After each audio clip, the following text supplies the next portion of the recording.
it'll open the heavens over your life. When you're baptized in the Holy Ghost, God the Father will begin to speak to you. When you're baptized in the Holy Ghost, you'll start to move in the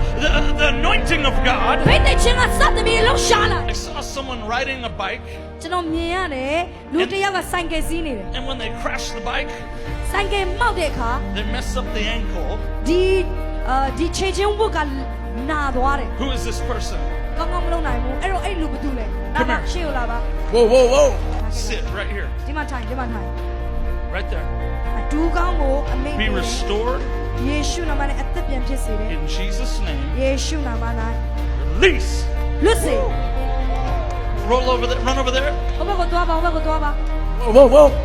Hallelujah. Whoa. Gone? He said no more pain. Come on, thank you, Jesus. Whoa. What happened? ဘာဖြစ်လဲ ဆရာဒီကအန်ဒီကစီးချိုသွေးချိုယောဂကြောင့် reaching မှာထိုင်တာ3နှစ်ရှိပြီ Jesus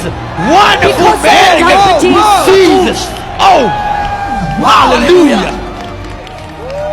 အခုလုံးဝလမ်းလျှောက်လို့ရ hallelujah Jesus Yeah she feel healed oh Lord, we release right now fire. မီးကိုစေလွတ်ပါတယ်ပါ Right now that healing and release. ကျမ်းမာခြင်းဘိတ်သိက်ခြင်းကိုစေလွတ်ပါတယ် Jesus' name. ယေရှုနာမ၌ Command this body to be totally normal. ခန္ဓာကိုယ်ကိုလုံးအသက်ပြန်ဖြစ်ဖို့ No more diabetes in Jesus' စီးချိုသွေးချိုလုံးဝမရှိတော့ဘူးအမိန့်ပေးတယ်ယေရှုနာမ၌အာမင် name. Here, go for a walk. ဘုဘကိုလမ်းလျှောက်ပါအနည်း Whoa တွေ့ရှိ no more reaching အမှုပြီးပြီလို့ပြောတဲ့အခါမှာတင်းញိုင်းထဲမှာရှိတဲ့တန့်ရှင်းသူရဲ့အလောင်းတွေကဘုံထားတယ်အဲ့ဒီထားတယ်ငါလောကရဲ့အောင်မြင်မှုတော့ပဲငါစိတ်ဝင်စားဘူးငါခရစ်တော်နဲ့အားမြောက်အောင်မှာဖြစ်နေတယ်ငါလောကရဲ့ဂုဏ်ပကာသနာတော့ပဲငါစိတ်ဝင်စားဘူးငါထာဝရအားမြောက်ခြင်းငါပြောတယ် နာလာနှစ်နှစ်ရှိပြီလာတဲ့ချိန်ကြီးနာတော့မယ်ဒါပေမဲ့ဆေးရုံနေနဲ့တွားမှုတယ်လုံးမတက်တာဘူးဒါပေမဲ့ဆူတောင်းပေးပြီးတဲ့အခါမှာသူ့ရဲ့နာနေကြနေအောင်သူပြန်စမ်းကြည့်တဲ့အခါမှာ no more pain လုံးဝမနာတော့ဘူး စမ်းကြည့်တော့မနာတော့လက်ကောက်ဒီပေါင်းနှစ်နှစ်အစာရင်ယောဂဘုရားပေးပြောက်တယ်သူရဲ့ဒီဖက်ချတော့ကအရောက်နာခဲ့ရတယ်ဆရာ तू ကနေတော့လမ်းလျှောက်ဒါပေမဲ့မြန်လမ်းလျှောက်လို့မရဘူးဆရာဒါပေမဲ့နာတော့လည်းနေပဲလမ်းလျှောက်လို့ရသေးတယ်ဆရာစူတောင်းပေးပြီးတော့ပြန်စမ်းကြည့်တဲ့အခါမှာမြန်နဲ့လမ်းလျှောက်လို့ရသေးတယ်ရှောက်ကြည့်ပါရှောက်ကြည့်ပါဒီဘက်ပြန်လာပါပြေးကြည့်ပါဝေါခါနာလာ9နှစ်ရှိဒါပေမဲ့ဒီလာတဲ့အခါမှာသူစူတောင်းပေးပြီးတဲ့အခါမှာဆရာပြောတဲ့အတိုင်းပဲသူ့ကိုယ်သူစမ်းကြည့်တော့ခါနာတဲ့အရာလုံးဝမရှိတော့ဒီကိုယ်လုံးဝပေါ့ပါသွားတယ်အရင်လိုမျိုးမခံငုတ်ကြည့်ငုတ်ကြည့်ပြန်သားကြည့်အရင်တော့အဲ့လိုလုပ်လို့မရဘူးလားထားကြည့်အရင်တော့အဲ့လိုလုပ်လို့မရဘူးကျမ်းမာသွားပြီပေါ့သွားပြီလက်ကုပ်ကြည့်ပါ hallelujah No matter what the impossibilities are ဘာမှမဖြစ်နိုင်တဲ့အရာတွေရှိနေပါစေ that God would give you today ဘုရားကအသင်ကိုအဆိုးခြင်းအခွင့်ကိုပေးပါစေ He calls you mighty warrior ဘာလို့လဲသင်ကပေါ်အားကြီးစစ်သူတွေဖြစ်တယ် Who else was in this motor accident ဒီမှာ motor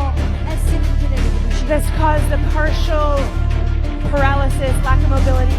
ဟိုလှုပ်ရှားလို့မရအောင်ဖြစ်စေတယ် Release the power of God ဘုရားတကိုးတော်စီစဉ်ယေရှုနာမ၌စပြီးတော့လှုပ်ရှားခြင်း Tell us what happened how long ago အဲ့လိုမျိုးအခါ accident ဖြစ်တာဘယ်လောက်ကြာလဲ How long 5 years 5 years in a motor accident motorcycle accident ဖြစ်တယ်9နှစ်ကြာပြီလက်လှုပ်လို့မရဘူးခုနကတော့ပဲကျမတို့မျက်စိရှိမှာလှုပ်လို့မရဘူး He couldn't move just now in front of our eyes Yes you couldn't move your arm and now what are you doing ဘုရားသခင်သင်ကိုကျမ်းပါစေတယ်ပြပါအောင်လုပ်ပြပါအောင်ဘုရားသခင်လုပ်ပေးအမှု Hallelujah Wow ဒီနေ့ကျွန်တော်ဘာအမြဲစရာမှမရှိတော့ဘူး Amen This is your time Amen Hallelujah ဒီချိန်အသေးအချိန်ရောက်လာပြီ Arise and shine လို့ရမယ်ချိန်ရောက်လာပြီ Hallelujah ထပြီးလင်းရမယ်ချိန်ရောက်လာပြီအားငယ်ပြီးတော့ကြောင်ထဲမှာပုံခိုးနေဖို့မဟုတ်တော့ဘူး ဘုရားကကြီးမားတဲ့မျက်နှာသာပေးပါ ဖြစ်တယ်သူများတွေမရတဲ့အခွင့်အရေးတွေသင်ရမှာဖြစ်တယ်သူများတွေမလုံနိုင်တဲ့အရာတွေသင်လုံနိုင်မှာဖြစ်တယ်သူများတွေမစင်စားဘူးသေးတဲ့ ideas တွေဘုရားခင်သင်ကိုပေးမှာဖြစ်တယ်သူများတွေမတွေးတောဘူးသေးတဲ့အရာတွေသင်ထဲထဲမှာဘုရားခင်က download ထည့်ပေးမှာဖြစ်တယ် hallelujah ဒီနေ့မြန်မာနိုင်ငံမှာမလေးရှားမှာအပြောင်းလဲဖြစ်စေမယ့်အရာတစ်သိအပေါ်မှာဘုရားဆွတ်ထုတ်ပြီးပြောင်းလဲလို့မှာပြောင်းလဲတယ်လို့တော့မယ်ဒီထဲမှာပြောင်းလဲဖြစ်စေမယ့်သူတွေရှိပြီးသားပဲ